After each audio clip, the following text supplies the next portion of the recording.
Welcome to the Three Martini Lunch. Grab a stool next to Greg Columbus of Radio America and Jim Garrity of National Review. Three Martinis coming up. It is Friday. So glad you're with us on the Three Martini Lunch. Good, bad, crazy martinis for conservatives, Jim. And so often we've got really heavy topics weighing on us, you know, whether one of the presidential nominees is mentally with it, whether we're going to see more carnage in the streets, and so on and so on. Today's Good Martini is just really refreshing and really fun.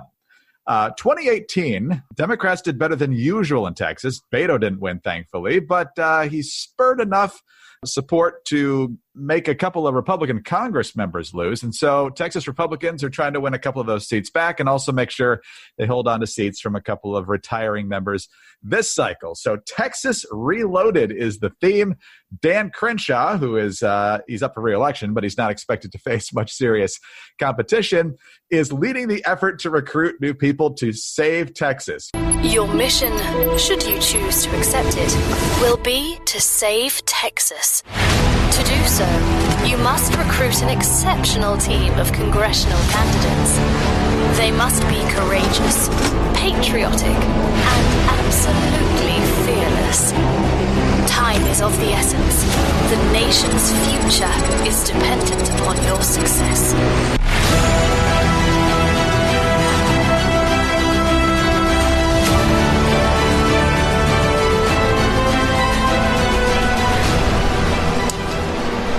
You still know how to fly one of these things? Dan Crenshaw. I'm putting a team together, Wesley. You in? You know I wouldn't miss this for the world, right? And so, Jim, Dan Crenshaw gets the mission through the glass eye or whatever eye he has behind his eye patch. Then he skydives to go find candidates to run in these key races. He lands at a military base. Finds a guy named Wesley Hunt, who's running in Texas 7. That was a Dem pickup in 2018. Also, August Pfluger is there. He's an Air Force veteran, Hunt an Army veteran. Pfluger's running in Texas 11, which Mike Conaway is retiring in. Then they go get Beth Van Dyne in Texas 24. That's another Republican retirement. Tony Gonzalez, a Navy guy. He's Texas 23. That's where Will Hurd is retiring. And then Genevieve Collins up in the Dallas area, Texas 32. That was a Dem pickup in 2018. So it's like a superhero movie. It's almost like an Avengers Assemble type thing, and a lot of other fun parts to this video, Jim. This is how politics should be. It's engaging. It gets a message across, but it's just really cool. Yeah, it's, you know, what's kind of interesting is it's not an attack ad. It's not really denouncing or attacking any of the incumbents that they're going against. It is just, here are these people, they are terrific, kind of winking at the camera, and it just seems to keep going and going. You're like, oh, that's cute. Oh, wow, he's really going to jump out of an airplane. Wow. Oh, look, he did the superhero landing from Deadpool. That's funny. And it just keeps building. And it's one of the reasons why, like, a couple times this week we've talked about how there are no permanent victories in American politics. And there's been this idea of, you know, the coalition of the ascendant and the coming Democratic majority, and you know, James Carville wrote 40 more. There's always this belief that, our side's going to win and it's always going to be better. Well, the thing is that when a party has a particularly unpopular leader, that leader leaves, and it gets, you know, new faces come along, and these are all for a bunch of these candidates, they're emphasizing their military record. Yes, they have the print at the bottom saying that appearing in uniform is not meant to imply DOD endorsement or anything like that. But look, when the public sees that a candidate is a veteran, they feel a little better about him. You don't know anything. They could have any stances on the old issues, but you do know at least one thing about this candidate, that they're willing to serve their country and in many cases willing to put their lives on the line for their country. And there's okay, all right, you just earned my respect for that. I may not agree with you, I may not end up voting for you, but that's one good thing I know about you. And this entire ad just leans into it. Almost to hilarious proportions, and you see them joking around and making fun of each other's branch of the military, and it's just fun. It's just a really enjoyable ad. I'd like to think that if a bunch of Democrats had made the same ad, I'd still like it. It's still pretty good. So it's just it's what politics used to be before this era of nonstop, you're the worst, negativity. It's very positive. It's very proud, very patriotic. And it's just enjoyable. And I hope this represents more of our politics. We've talked about how Dan Crenshaw represents a really promising young face in the party, and just kudos. Hopefully, we see more of it. If there's any congressional districts where I think Republicans have a good shot of winning back some of those seats, Texas would be a pretty good shot at them. A lot of these are suburban seats. We'll see how things go, but a lot to enjoy. You got to figure an ad like that's going to turn some heads. Videos. Well, maybe that video took a little bit of money to produce because you got skydiving involved and all sorts of other things there. But, heads up to other states and their Republican efforts. I mean, these videos, you can turn these around pretty quickly. You still got a few weeks, and these things are engaging. You get the name out there in a way that's compelling and grabs attention in a way that your singular candidate videos might not. So not a bad template for other folks to follow. All right, let's move on to our bad martini, Jim. And Russia. This is the story that the Democrats refused to let go away for 3.5 years, and now they couldn't wish it to go away fast enough. This is still going on with how the Trump campaign was investigated back during the 2016 campaign. And more information is coming out from the Justice Department. Some are saying, hey, Judge Sullivan, the longer you keep this Mike Flynn thing going, the more documents are coming out, and we're going to reveal more and more stuff. This is a thread, at least a partial read of the thread, from Kimberly Strassel of the Wall Street Journal, and she's getting information from Catherine Herridge over at CBS. She says, so Christopher Steele's main source for the anti-Trump dossier, he was the subject of a nearly 2-year-long FBI counter-intel investigation 2009 to 2011, under suspicion of being a Russian spy and a threat to national security. Early in the Obama administration, Subsource reportedly attempted to recruit 2 individuals connected to an influential foreign policy advisor to Obama. Said if they got jobs in the administration and access to classified information, he could help them, quote, make a little extra money. FBI says he had previously had contact with the Russian embassy and Russian intelligence officers. And thanks to Paul Sperry, we know the name of this subsource and that he, for a period, worked at the Brookings Institution, which is a Democratic think tank. But here's the real kicker, he says, Strassel. Per these documents out from Lindsey Graham, the FBI knew about this prior counter-intel investigation into the source in December of 2016. It knew it was relying on information from a suspected Russian spy. And, of course, the worst part is they still went ahead with more FISA requests. Despite knowing this. So the more egg on the face of the FBI. Slowly but surely, we're learning more here, Jim, and it's getting pretty ugly. Yeah, so my first thought is, Greg, it is late September, and we are still learning new things about the investigation of Donald Trump in 2016. Late September 2020. 4 years have gone by, and we're still finding out new things about this probe into the president, into who was then a candidate and then became president of the United States. That screams cover up. That screams somebody trying to withhold this information. And look, of course, the public is going to want to know, why did the FBI choose to investigate a presidential candidate? That's a very big deal. Like, this is not a decision that you make lightly. This is not a decision. They had to recognize that they were working with political nitroglycerin, or maybe plutonium is the proper metaphor there. In every nonfiction spy book I've ever read, every fiction spy book I've ever read, you always see early on there's some sort of scene where some source comes in and starts saying, giving you information. The good characters are always saying, how do we know we're not being played? How do we know this isn't a double agent? How do we know? And it appears there was way too much credulity regarding this. It appears that there was no skepticism of this figure. There was at no point did we see anybody in the FBI saying, wait a minute, doesn't this seem a little too perfect? How do we know we can trust this guy? These questions either were not asked, or they were brushed aside, or those concerns were just overruled. And, I go back to that anecdote from James Comey, where he's discussing the telling Congress about the reinvestigation of Hillary Clinton, reopening the investigation because of what they found on the laptop of Anthony Weiner. And he's telling his top staff, and one of his staffers says, do you realize that by doing this, you might elect Donald Trump? By the way, this, says to me, there are people sitting around that table who were concerned about electing Donald Trump, who were like, no, I, in my position as an FBI lawyer, he identified that person. We don't know if it was, one of the lovebirds, but it was a FBI lawyer. Somebody at that table was very concerned about electing Donald Trump. And the other thing we know is that they were basically at that point, it's very clear their political ramifications of their actions were clear. And Comey said, that's a good point. No, it's not, because you've given your word to Congress, and you don't get to withhold information from Congress because you think it might elect the guy you don't like. No, sorry, you don't get to pick and choose like that. So a lot of the worst suspicions about I had always thought it was groupthink. Maybe it wasn't groupthink. Maybe these people were like, look, we can't let Trump get elected. We just can't, we're all good Democrats. We've all enjoyed Obama. We want Democrats to be in charge in Washington forever. Maybe that was the thinking there. But whatever it is, the fact that we're learning stuff now in late 2020 indicates that in 2016 and stretching into 2017, there were people at the FBI who did not want us knowing what they were doing. And it wasn't because of, national security or we need to protect sources or any of those other justifiable reasons.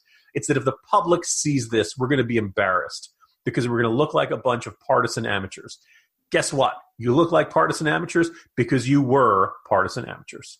No, that's exactly right. And there's also text messages been released where people at the FBI are literally texting each other, if there is ever a counterintel investigation into this could be a big problem.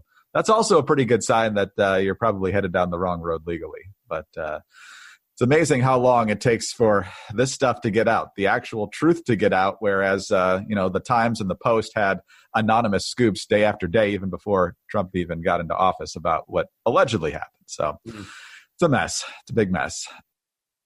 All right, on to our crazy martini now, Jim. And you spent some time talking in the Morning Jolt about this. Ruth Bader Ginsburg, not even interred yet, and the Democrats are already trying to figure out a way to make sure that the conservatives, if they actually do get a majority on the Supreme Court, don't get it for long. It's now time, just now, when we're finally at a spot where conservatives might actually get a regular majority, to have term limits on Supreme Court justices. They want 18-year terms. Each president gets 2 choices every 4 years.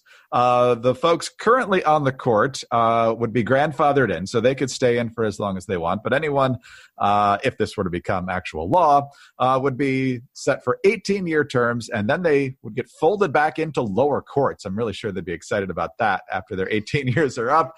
And so, Jim, for decades and decades, even though Republicans have appointed a majority of justices on the court, the liberals used to have at least a working majority in a lot of cases and certainly had a chance to move the swing votes. But the second it looks like it might work the other way, the Democrats are all of a sudden wanting to change the way things work again. Yeah, Democrats have realized that Supreme Court justices can be on the court for a long time. They can be on a long time, well into their senior years, and that this is a problem, that it should be limited to only 18 years. They just noticed this was a problem now. It did escape their attention when John Paul Stevens was on there for 35 years. Ruth Bader Ginsburg served for 27 years, and Breyer is now in year 26. But now they've noticed this is a problem. Look, you don't have to be a crazy Democrat to think this. My colleague John Fund has written in favor of this a few times. It's not the craziest idea in the world. But there are a lot of logistic questions of how it would work. First, the Democratic legislation apparently has a provision that says you can only nominate 2 justices per 4-year term. Greg, is part of this going to be a ban on death or something? God forbid, 3 of them are in a car and the car crashes. All 3 of them, no, sorry, you only get to appoint 2. Nixon did 4 justices in about a little more than a 2.5 year window. Sometimes it's going to happen that way. Sometimes a president's not going to have any. Jimmy Carter, I believe, did not appoint anyone to the Supreme Court, right? Yeah, that's right. Carter had none. It all depends. This. I understand people looking at our entire system of government and saying, there's one job in government where you're on for as long as you like, that there are no term limits. You never face the voters again. You never face anybody to say, no, you're doing a bad job short of impeachment. And we haven't impeached a Supreme Court judge. The odds of that are extraordinarily unlikely.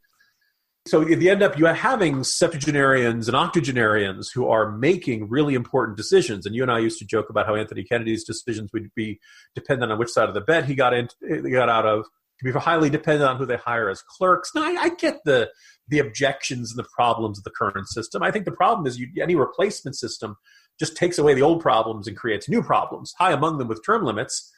I've not seen any argument that makes the sense that you'd be able to limit the current justices to 18 years. And you'd be able to say to the Clarence Thomases of the world. Nope, sorry, you got to go. You're out. Breyer, out. Roberts and Alito, you got 3 more years, and then it's out of there, buddy. Sotomayor, clock's ticking, 7 more. I just don't think you can get current justices off, which means that if you enacted a term limit system, the new ones would have this 18-year limitation on how long they could be on the court, and the other ones wouldn't. And I think most people would say that doesn't really make any sense to have some justices term limited and some justices not. The problem with the court really gets down to some topic you and I have come back to a couple times this week. People now see the court as a super legislature.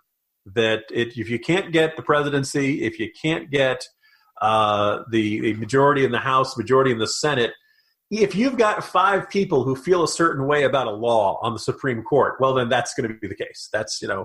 And at the heart of it is this tension of what we want the Supreme Court to be.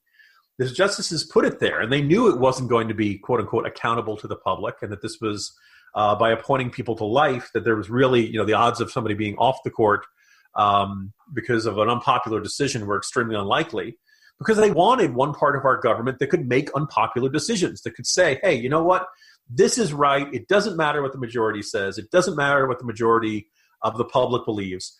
This is right. This is what the Constitution says, and we don't care who doesn't like it. It's about right and wrong, not what's popular. This is our ruling. We don't live in a pure democracy of everything. The problem is that once you say to people, you know what? We are empowering you to be not accountable to the public. You should do what you think is right and what is just and what is consistent with your vision of our founding documents, regardless of whether the majority of the public agrees. And then once you say you can do that, the justices are going to do that. So that's one of the reasons we worry a great deal about who gets on there. And we have this fear of them turning to David Souter or going into this mentality of they go onto the court with one mentality, but then they hang around with the others and they begin to get influenced by the thinking of the others.